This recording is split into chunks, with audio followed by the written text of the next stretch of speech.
राधे राधे।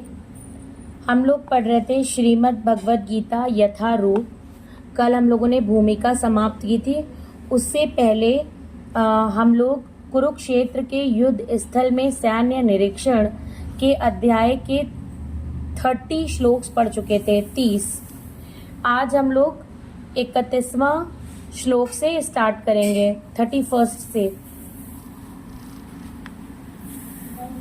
नाचाश्रेयो अनुपश्यामि हत्वा स्वजन्महावे न कग्ने विजयं कृष्ण च राज्यं सुखानि च। हे कृष्ण, इस युद्ध में अपने ही स्वजनों का वध करने से न तो मुझे कोई अच्छाई दिखती है और न मैं उससे किसी प्रकार की विजय, राज्य या सुख की इच्छा रखता हूँ। तात्पर्य यह जाने बिना कि मनुष्य का स्वार्थ विष्णु या कृष्ण में है, सारे बद्ध जीव शारीरिक संबंधों के प्रति यह सोचकर आकर्षित होते हैं कि वे ऐसी परिस्थितियों में प्रसन्न रहेंगे। ऐसी देहात्म बुद्धि के कारण वे भौतिक सुख के कारणों को भी भूल जाते हैं। अर्जुन तो क्षत्रिय का नैतिक धर्म भी भूल गया था। कहा जाता है कि 2 प्रकार के मनुष्य परम शक्तिशाली तथा जाज्वल्यमान सूर्यमंडल में प्रवेश करने के योग्य होते हैं। ये हैं, एक तो क्षत्रिय जो कृष्ण की आज्ञा से युद्ध में मरता है, तथा दूसरा सन्यासी जो आध्यात्मिक अनुशीलन में लगा रहता है। अर्जुन अपने शत्रुओं को भी मारने से विमुख हो रहा है। अपने संबंधियों की बात तो छोड़ दें, वो सोचता है कि स्वजनों को मारने से उसे जीवन में सुख नहीं मिल सकेगा, अतः वह लड़ने के लिए इच्छुक नहीं है। जिस प्रकार की भूख न लगने पर कोई भोजन बनाने को तैयार नहीं होता, उसने तो वन जाने का निश्चय कर लिया है, जहाँ वह एकांत में निराशापूर्ण जीवन काट सके। किंतु क्षत्रिय होने के नाते उसे अपने जीवन निर्वाह के लिए राज्य चाहिए, क्योंकि क्षत्रिय कोई अन्य कार्य नहीं कर सकता। किंतु अर्जुन के पास राज्य कहाँ है? उसके लिए तो राज्य प्राप्त करने का एकमात्र अवसर है कि अपने बंधु बांधवों से लड़कर अपने पिता के राज्य का उत्तराधिकार प्राप्त करे, जिसे वह करना नहीं चाह रहा है। इसलिए वह अपने को जंगल में एकांत वास करके निराशा का एकांत जीवन बिताने के योग्य समझता है। किम नो राज्येन गोविंद किम भोगैर्जीवितेन वा येषामर्थे काग्नचितं नो राज्यं भोगः सुखानि च। त इमे अवस्थिता युद्धे प्राणानस्त्यक्त्वा धनानि च। आचार्यः पितरः पुत्रास्तथैव च पितामहा मातुलाः श्वश्रूआः पौत्राः श्यालाः सम्बन्धिनस्ततः। एतान् हन्तुमिच्छामि घ्रतोऽपि मधुसूदन। अपि त्रैलोक्यराज्यस्य हेतोः किं नु मही कृते निहत्य धार्तराष्ट्रान्नः का प्रीतिः स्या जनार्दन। हे गोविंद, हमें राज्य, सुख अथवा इस जीवन से क्या लाभ, क्योंकि जिन सारे लोगों के लिए हम उन्हें चाहते हैं वो ही इस युद्ध भूमि में खड़े हैं। हे मधुसूदन, जब गुरुजन, पितृगण, पुत्रगण, पितामह, मामा, ससुर, पौत्रगण, साले तथा समक्ष तथा अन्य सारे संबंधी अपना अपना धन एवं प्राण देने के लिए तत्पर हैं और मेरे समक्ष खड़े हैं, तो फिर मैं इन सब को क्यों मारना चाहूँगा, भले ही वे मुझे क्यों न मार डालें। हे जीवों के पालक, मैं इन सबों से लड़ने को तैयार नहीं, भले ही बदले में मुझे तीनों लोक क्यों ना मिलते हों। इस पृथ्वी की तो बात ही छोड़ दें, भला धृतराष्ट्र के पुत्रों को मारकर हमें कौन सी प्रसन्नता मिलेगी।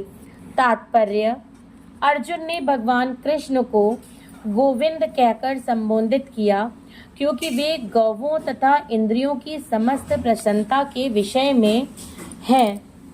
इस विशिष्ट शब्द का प्रयोग करके अर्जुन संकेत करता है कि कृष्ण यह समझें कि अर्जुन की इंद्रियां कैसे तृप्त होंगी, किंतु गोविंद हमारी इंद्रियों को तुष्ट करने के लिए नहीं है। हाँ, यदि हम गोविंद की इंद्रियों को तुष्ट करने का प्रयास करते हैं तो हमारी इंद्रियां स्वतः तुष्ट होती हैं।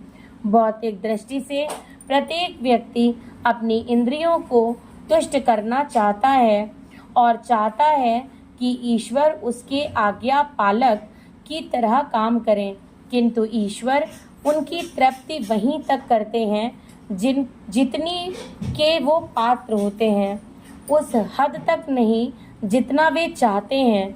किंतु जब कोई इसके विपरीत मार्ग ग्रहण करता है, अर्थात जब वह अपनी इंद्रियों की तृप्ति की चिंता न करके गोविंद की इंद्रियों की तुष्टि करने का प्रयास करता है, तो गोविंद की कृपा से जीव की सारी इच्छाएं पूर्ण हो जाती हैं। यहाँ पर जाति तथा कुटुंबियों के प्रति अर्जुन का प्रगाढ़ स्नेह आंशिक रूप से इन सबके प्रति उसकी स्वाभाविक करुणा के कारण है, अतः वह युद्ध करने के लिए तैयार नहीं है। हर व्यक्ति अपने वैभव का प्रदर्शन अपने मित्रों तथा परिजनों के समक्ष करना चाहता है, किंतु अर्जुन को भय है कि उसके सारे मित्र तथा परिजन युद्ध भूमि में मारे जाएंगे और वह विजय के पश्चात उनके साथ अपने वैभव का उपयोग नहीं कर सकेगा। भौतिक जीवन का यह सामान्य लेखा जोखा है, किंतु आध्यात्मिक जीवन इससे सर्वथा भिन्न होता है।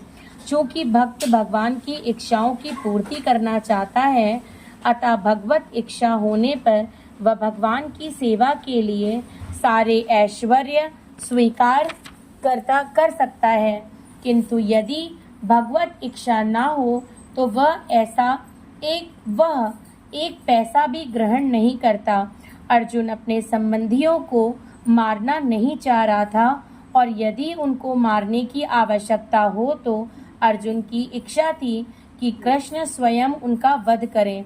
इस समय उसे यह पता नहीं है कि कृष्ण उन सबों को युद्ध भूमि में आने के पूर्व ही मार चुके हैं और अब उसे निमित्त मात्र बनना है। उसका उद्घाटन अगले अध्यायों में होगा। भगवान का असली भक्त होने के कारण अर्जुन अपने अत्याचारी बंधु बांधवों से प्रतिशोध नहीं लेना चाहता था, किंतु यह तो भगवान की योजना थी कि सबका वध हो। भगवत दुष्टों से प्रतिशोध नहीं लेना चाहते थे, भगवत भक्त दुष्टों से प्रतिशोध नहीं लेना चाहते, किंतु भगवान दुष्टों द्वारा भक्त के उत्पीड़न को सहन नहीं कर पाते। भगवान किसी व्यक्ति को अपनी इच्छा से क्षमा कर सकते हैं, किंतु यदि कोई उनके भक्तों को हानि पहुंचाता है तो वे उसे क्षमा नहीं करते।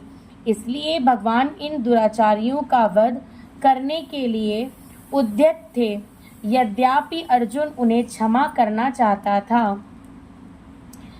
पापमेवाश्रयेदस्मान् हत्वा वैतानतातयिना तस्मान्नहरः वयं हन्तुं धार्तराष्ट्रांस् बान्धवान् स्वजनं हि कथं हत्वा सुखिना स्याम माधव। यदि हम ऐसे आतताइयों का वध करते हैं तो हम पर पाप चढ़ेगा, अतः यह उचित नहीं होगा। हम धृतराष्ट्र के पुत्रों तथा उनके मित्रों का वध करें।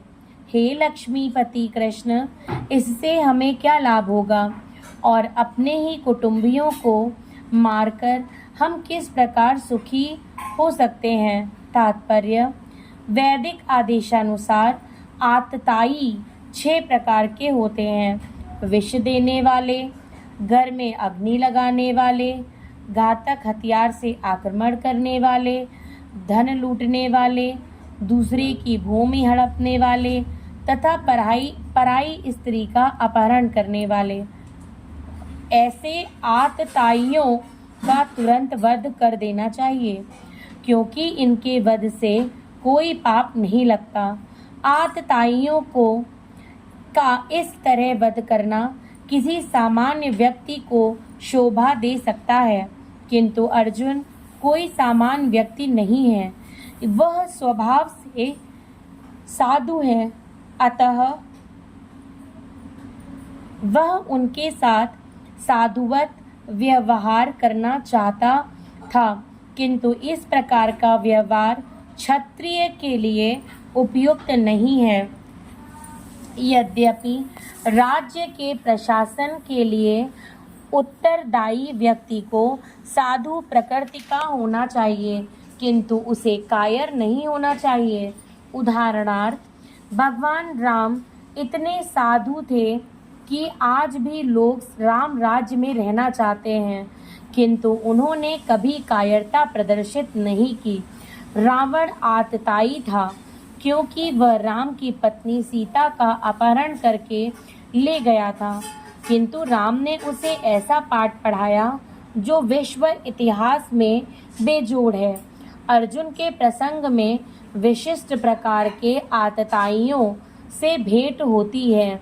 ये हैं उसके निजी पितामह, आचार्य, मित्र, पुत्र, पौत्र इत्यादि। इसलिए अर्जुन ने विचार किया कि उनके प्रति वह सामान्य आतताइयों जैसा कटु व्यवहार न करे। इसके अतिरिक्त साधु पुरुषों को तो क्षमा करने की सलाह दी जाती है। साधु पुरुषों के लिए ऐसे आदेश किसी राजनीतिक आपातकाल से अधिक महत्व रखते हैं।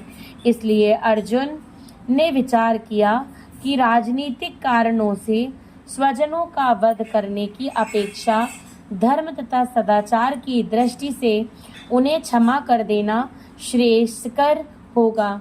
अतः क्षणिक शारीरिक सुख के लिए इस तरह वध करना लाभप्रद नहीं होगा। अंततः जब सारा राज्य तथा उससे प्राप्त सुख स्थायी नहीं है, तो फिर अपने स्वजनों को मारकर व अपने ही जीवन का शाश्वत मुक्ति को संकट में क्यों डाले। अर्जुन द्वारा कृष्ण को माधव अथवा लक्ष्मीपति के रूप से संबोधित करना भी सार्थक है। वह लक्ष्मीपति कृष्ण को यह बताना चाह रहा था कि वे उसे ऐसा काम करने के लिए प्रेरित न करें जिससे अनिष्ट हो, किंतु कृष्ण कभी भी किसी का अनिष्ट नहीं चाहते, भक्तों का तो कदापि नहीं। आज हम यहीं पे विराम देंगे। कल हम श्लोक संख्या 37 से शुरू करेंगे। राधे राधे।